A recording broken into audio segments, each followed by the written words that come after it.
सब धरती कागज करो, लेखन सब बन रहा है। सात समुंदर की मसी करो, गुरु गुण लिखा न जाए। आज 5 सितंबर इस शिक्षक दिवस के अवसर पर मैं उन सभी गुरुओं को नमन करना चाहता हूँ जिनकी कृपा से, जिनके सानिध्य में रहकर मैंने जीवन में कुछ ना कुछ सीखा हूँ। महापुरुष का नाम है और वे महापुरुष भारत के भूतपूर्व राष्ट्रपति डॉक्टर सर्वपल्ली राधाकृष्णन जी हुए।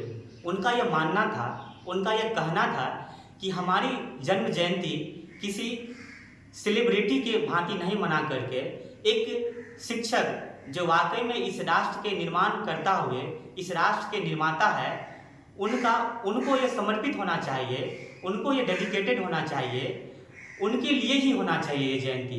क्योंकि एक शिक्षक सड़क की भांति होते हैं जो स्वयं तो वहाँ रहते हैं लेकिन अपने सानिध्य में आने वाले शिष्यों को उनके गंतव्य तक उनके लक्ष्यों तक पहुँचा कर ही दम लेते हैं।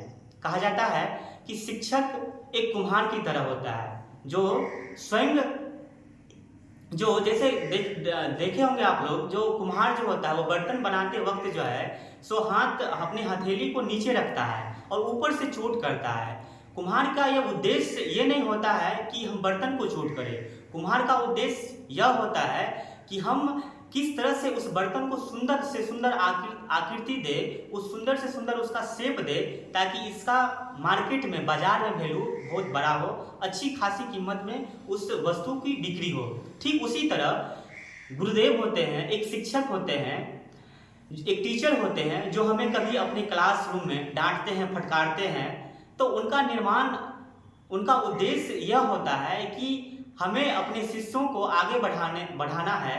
हमें अपने शिष्यों को एक सही मायने में एक सच्चे राष्ट्र के निर्माण में उनकी भूमिका क्या होगी, उस चीज़ के लिए वो शिक्षक अपने शिष्य को, अपने विद्यार्थी को, अपने स्टूडेंट को तैयार करते हैं।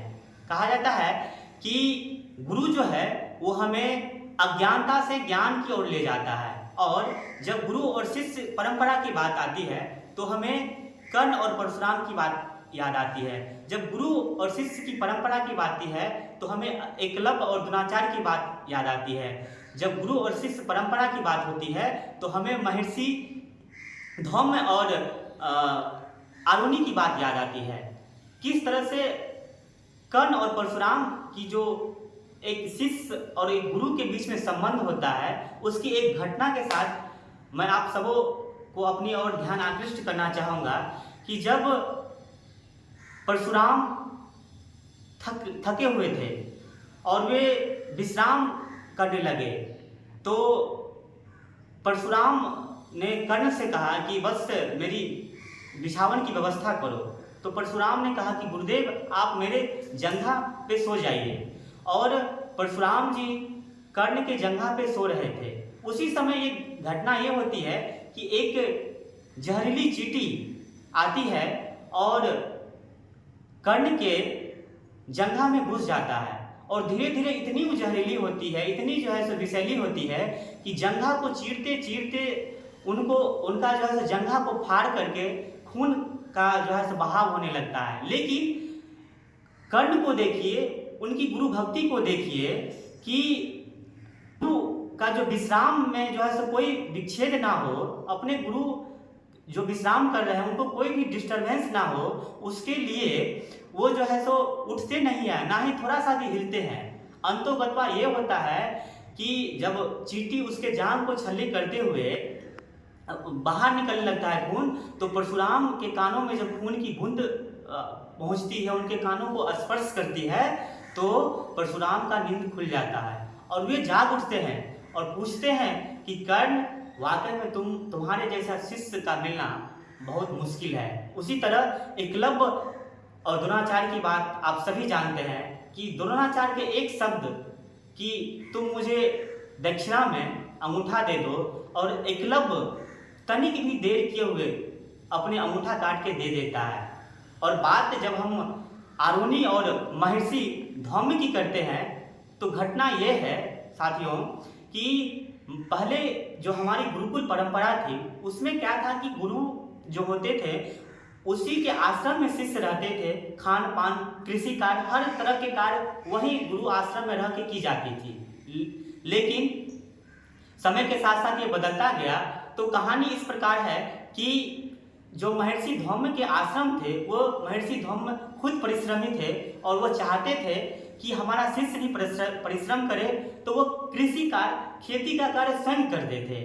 एक बार की घटना यह है कि बहुत तेज बारिश हो रही थी और उस बारिश में महर्षि को ये चिंता थी कि जो हमारा खेत का मेढ़ है अर्थात हमारा खेत का जो बांध है वो उसका जो है सो कटाव हो गया होगा, तो बारिश की जो पानी होगी वो हमारे खेत में नहीं जमा होगी। इसलिए उन्होंने अपने शिष्यों को, अपने उनमें से जो प्रिय शिष्य थे आरुणि, उनको जो है सो खेत के कृषि कार्य के मतलब खेत को देखने के लिए गुरुदेव ने भेजा। तो आरुणि खेत पर पहुंचे। बारिश इतनी तेज थी कि वो जब मिट्टी वो दे रहे थे बांध पर, तो उस बांध पर मिट्टी देने के बावजूद भी लगातार जो बारिश का प्रवाह था वो उससे मिट्टी को रोक नहीं पा रहे थे। 3-4 बार परिश्रम करने के बाद, प्रयास करने के बाद जब उससे मिट्टी से बांध जब नहीं रुकी, वो मेढ़ नहीं रुकी, तो आरुणि ने खुद जो है सो स्वयं जो है सो लेट करके उस पानी के बहाव को बचाया और कृषि कार्य को सफल बनाया। शाम हो गई थी। आरुणि जब नहीं पहुंचा आश्रम में तो गुरु को ऐसा लगा कि मेरा शिष्य कहाँ चला गया, मेरा शिष्य अभी तक लौट के क्यों नहीं आया, बारिश तो खत्म हो गई है। जब गुरु खेत पर पहुंचते हैं तो आरुणि को देखते हैं वो मेढ़ के बीच में लेटे हुए हैं। अब तो गुरुदेव ने कहा कि वाह आरुणि, तुमने जो आज शिष्यत्व का जो परिचय दिया, तुमने आज मेरे प्रति जो गुरु भक्ति दिखाई, वो वास्तविक में अतुलनीय और अविस्मरणीय है। इतिहास इस बात को याद रखेगा कि इतिहास में आरुणि जैसा भी कोई शिष्य था। साथियों, गुरु वे होते हैं जो हमें अज्ञानता से ज्ञान की ओर ले जाते हैं। कहा जाता है कि अगर एक पुल गलत तरीके से बन जाए तो जनहानि होती है, थोड़ी सी जनहानि होती है, कुछ लोग मरते हैं, दुख की बात है। एक डॉक्टर गलत तरीके से डॉक्टर बन जाए तो अपने जीवन काल में 100-150 लोगों को तुरंत ही जमराज के पास पहुंचा देंगे, ये दुख की बात है। लेकिन एक शिक्षक अगर गलत तरीके से बन जाए, अगर एक शिक्षक अपने दायित्व को, अपने कर्तव्य को नहीं समझे, तो वो एक ऐसे पीढ़ियां को तैयार कर देते हैं जो ये पीढ़ियां तय करती है कि राष्ट्र उन्नत होंगे, राष्ट्र विकसित होंगे, राष्ट्र आगे की ओर जाएगा या राष्ट्र पीछे की ओर जाएगा। तो आज इस शिक्षक दिवस के अवसर पर मैं उन सभी विद्यार्थियों से भी आग्रह करना चाहूँगा कि जो समय के साथ साथ जो गुरु शिष्य की परंपरा है वो भूलते जा रहे हैं। हमें ऐसा नहीं होना चाहिए। जो गुरु शिष्य की परंपरा है, गुरु के प्रति जो हमारा सम्मान का भाव है, वो हमें आज भी याद रखने की जरूरत है। और इस शिक्षक दिवस के अवसर पर मैं उन सभी शिक्षकों को पुनः कोटि कोटि धन्यवाद, प्रणाम और साधुवाद करना चाहूँगा, जिसके बदौलत, जिसके कृपा और जिसके अथक परिश्रम से इस राष्ट्र में ज्ञान और परंपरा की जो हमारा भारतीय मूल्य है वो शाश्वत है। आप सबों को बहुत बहुत धन्यवाद।